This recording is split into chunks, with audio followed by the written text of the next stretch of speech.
आज गुरुवार के पावन अवसर पर मैं आपको बृहस्पति देव और विष्णु भगवान से जुड़ी एक कथा सुनाऊंगी। गुरुवार का पावन दिन बृहस्पति देव और भगवान विष्णु को अर्पित होता है। इस दिन हमें विष्णु भगवान की पूजा व्रत करके कथा का पान करना चाहिए, क्योंकि कोई भी व्रत कथा के बिना अधूरा माना गया है। तो आइए शुरू करें। किसी नगर में एक सेठ रहता था। सेठ बहुत ही धनवान था और हमेशा दान पुण्य किया करता, पर सेठानी को ये बात बिल्कुल भी पसंद नहीं आती। उसने सेठ को कई बार दान पुण्य करने से मना किया और कहा कि ये पैसे आप बहुत ही मेहनत करके कमाते हैं, तो इस प्रकार गरीबों में क्यों लुटा देते हैं। जिस पर सेठ ने उत्तर दिया, दान धर्म करना पुण्य होता है, इससे भगवान खुश होते हैं। पर सेठानी अपने पति की बात नहीं मानती। जब सेठ घर पर नहीं होता और कोई दान मांगने के लिए आ जाता तो सेठानी उसे भगा दिया करती। एक समय सेठ घर पर नहीं था और एक साधु दान मांगने के लिए आया और उसने कहा, घर पर कोई हो तो भिक्षा दे दो, 2 दिनों से भूखा हूँ, कुछ खाने को दे दो। तभी सेठानी मुंह बनाकर निकल कर आई और बोली, मैं तो तुम लोगों से तंग आ गई हूँ। रोजाना कोई ना कोई मुंह उठाकर चला आता है, यहाँ पर कोई आश्रम नहीं खुला। अरे आप ऐसा क्यों कह रही हैं, आप बहुत धनवान हैं, इसीलिए आपसे मांग रहा हूँ। वैसे भी देने वाला बहुत ही बड़ा होता है। मुझे मत समझाइए साधु महाराज, मैं तो इन रोज के दान पुण्य से तंग आ गई हूँ। इससे अच्छा तो मैं गरीब ही होती। क्या फ़ायदा ऐसे धन का जिसे मेहनत से कमाया जाए और गरीबों पर लुटाया जाए। यह सुनकर साधु काफ़ी ज़्यादा हैरान हुआ और मुस्कुराकर बोला, ये आप क्या कह रही हैं। अगर आपके पास ज़्यादा धन है तो आप गरीबों की सहायता कीजिए, उनके लिए प्याऊ बनवाइए। जिन लड़कियों की गरीबी की वजह से शादी नहीं हो पाती, आप उनकी शादी कीजिए। इससे आपका यश चारों लोकों में फैलेगा और आपकी सभी जय जयकार करेंगे। नहीं नहीं, मुझे किसी भी जय जयकार की ज़रूरत नहीं है। मैं तो बस अब ये चाहती हूँ मेरा सारा धन नष्ट हो जाए, क्योंकि अब मैं ऐसी अमीरी से तंग आ चुकी हूँ जिसे रोज़ रोज़ दान करना पड़े। यह सुनकर साधु थोड़ा हैरान हुआ और फिर उसने सेठानी की तरफ देखकर कहा, ठीक है, अगर आपकी यही इच्छा है तो आप अपने पति से कहना गुरुवार वाले दिन वो मांस मदिरा बनाए, बाल कटवाएं। इसी के साथ उस दिन सिर धोकर आप भी स्नान करना, पूरे घर को पीली मिट्टी से लीपना और अंगीठी पर कपड़े धोना। इसी के साथ नाखून काटना, जितने भी बुरे काम हो सके आप सारे गुरुवार वाले दिन करना। ऐसा करने से आपका सारा धन नष्ट हो जाएगा। यह कहकर साधु वहाँ से चला गया। सेठानी यह बात सुनकर काफ़ी ज़्यादा खुश हुई। उसने जब अपने पति से कहा तो उसके पति ने तो मना कर दिया कि वो गुरुवार वाले दिन ऐसा कोई भी काम नहीं करेगा जिससे बृहस्पति देव और विष्णु भगवान रुष्ट हों, क्योंकि वह हर गुरुवार को विष्णु भगवान की पूजा किया करता था। और उसने सेठानी से भी मना किया कि वह भी कोई ऐसा अनुचित कार्य ना करे जिससे ये लोग कुपित हों, क्योंकि अगर भगवान हमसे क्रोधित हो गए तो बहुत अनर्थ हो जाएगा। मैंने जितनी मेहनत से ये धन कमाया है सब चला जाएगा।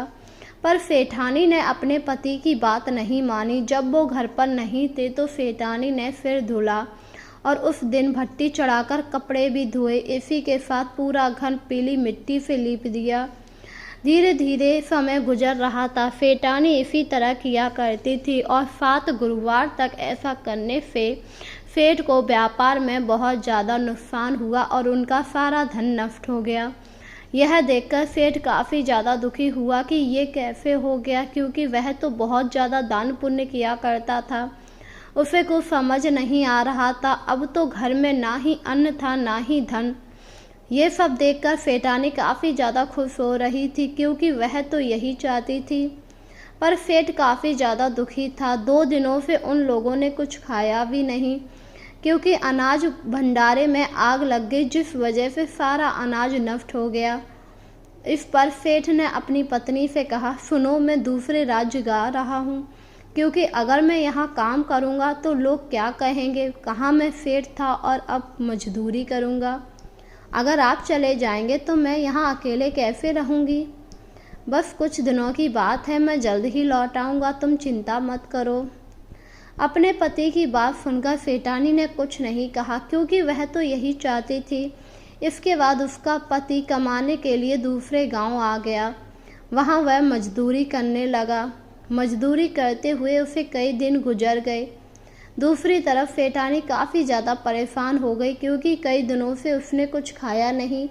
उसे समझ नहीं आ रहा था क्या करे, और एक दिन भूख से व्याकुल होने की वजह से उसने कहा, अब तो लगता है मुझे किसी न किसी से मदद मांगनी ही पड़ेगी, वरना मैं तो भूखी मर जाऊंगी। यही सोचकर वह एक घर पर गई और बोली, मुझे भूख लगी है, खाना दे दो।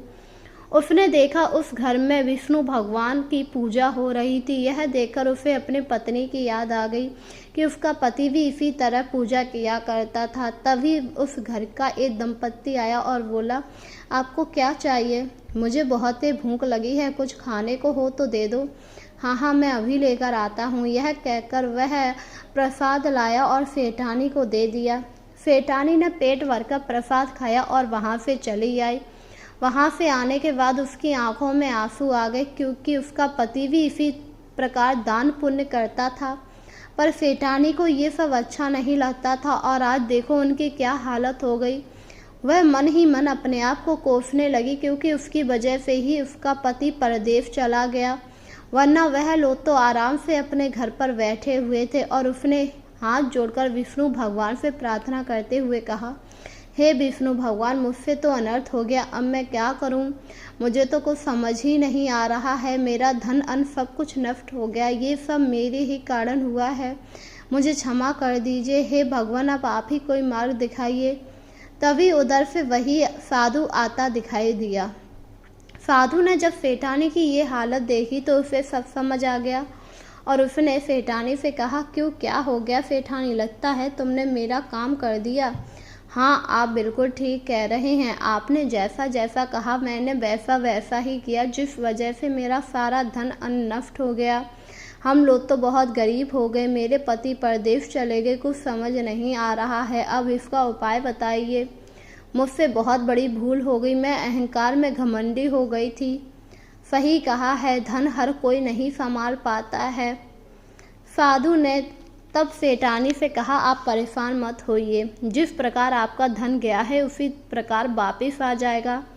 बस गुरुवार वाले दिन आप विष्णु भगवान की पूजा कीजिए, सवा चना गुड़ दोनों को अर्पित कीजिए, और फिर केले के पेड़ के नीचे जाकर घी का दीपक जलाइए। ऐसा करने से आपका खोया हुआ धन मिल जाएगा।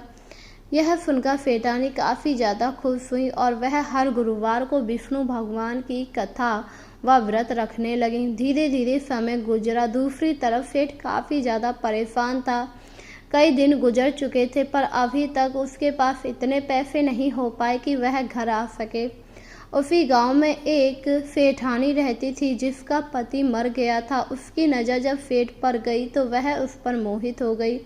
उसने सेठ को अपने घर पर बुलाया और कहा, मैं तुमसे विवाह करना चाहती हूँ, मेरे पास बहुत धन है, तुम आराम से रहोगे। पर सेठ ने मना कर दिया और कहा, वह शादीशुदा है, वह अपनी पत्नी को धोखा नहीं दे सकता है। ये तो मुसीबत का समय है, मेरी पत्नी घर पर मेरा इंतजार कर रही है। सेठानी ने सेठ को काफ़ी ज़्यादा समझाया, पर सेठ नहीं माना और वहाँ से चला आया। वहाँ से आने के बाद उसने अपने आप से कहा, मुझे लगता है मुझे अपने घर लौट जाना चाहिए, क्योंकि अब कोई विपत्ति आने वाली है। अगर मैं यहाँ रहा तो कोई ना कोई कलंक मेरे ऊपर लग ही जाएगा। यही सोचकर सेठ अपने घर आ गया, जहाँ उसने देखा सेठानी विष्णु भगवान की पूजा कर रही थी, जिसे देखकर सेठ काफ़ी हैरान हुआ और बोला, ये तुम क्या कर रही हो? तुम तो कभी विष्णु भगवान की पूजा करती ही नहीं थी।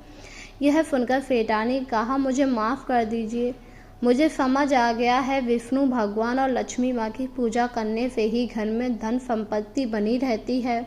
इनका अनादर करने से सब कुछ नष्ट हो जाता है, और ये सब मेरे कारण ही हुआ है। यह सुनकर सेठ काफ़ी हैरान हुआ, क्योंकि उसे तो कुछ पता ही नहीं था, और उसने कहा, मैं कुछ समझा नहीं, ये सब तुम्हारी वजह से कैसे हुआ? इस पर सेठानी ने सेठ को सारी बात बताई और कहा, मुझे माफ़ कर दीजिए। आपके मना करने के बाद भी मैं वही काम किया करती थी जिसके लिए आपने मना किया, और देखिए हमसे देवता रुष्ट हो गए हैं। अब मैं उन्हें मनाने की कोशिश कर रही हूँ। साधु ने मुझे उपाय बताया। उन्होंने कहा, बृहस्पतिवार को मुझे व्रत रखे कथा का पान करना है और गुड़ चना का विष्णु भगवान को भोग लगाना है।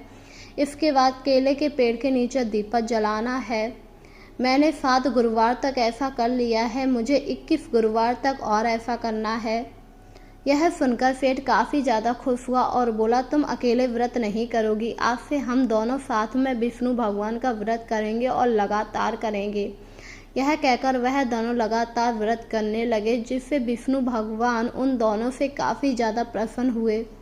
उनका जितना भी खोया हुआ धन था सब धीरे धीरे वापस आने लगा, जिससे सेठानी काफ़ी ज़्यादा खुश हुई और उसने कहा, मुझे समझ आ गया है, ये सब विष्णु भगवान की ही कृपा है। उस दिन से सेठानी भी सेठ के साथ मिलकर दान पुण्य करने लगी, क्योंकि उसे पता लग गया था जितना वह लोग दान पुण्य करेंगे उतना ही बढ़ेगा। इस प्रकार गुरुवार वाले दिन जो भी व्यक्ति व्रत रखकर कथा का पान करता है उसके ऊपर विष्णु भगवान की कृपा होती है और वह उसकी सभी मनोकामनाओं को पूरा कर देते हैं।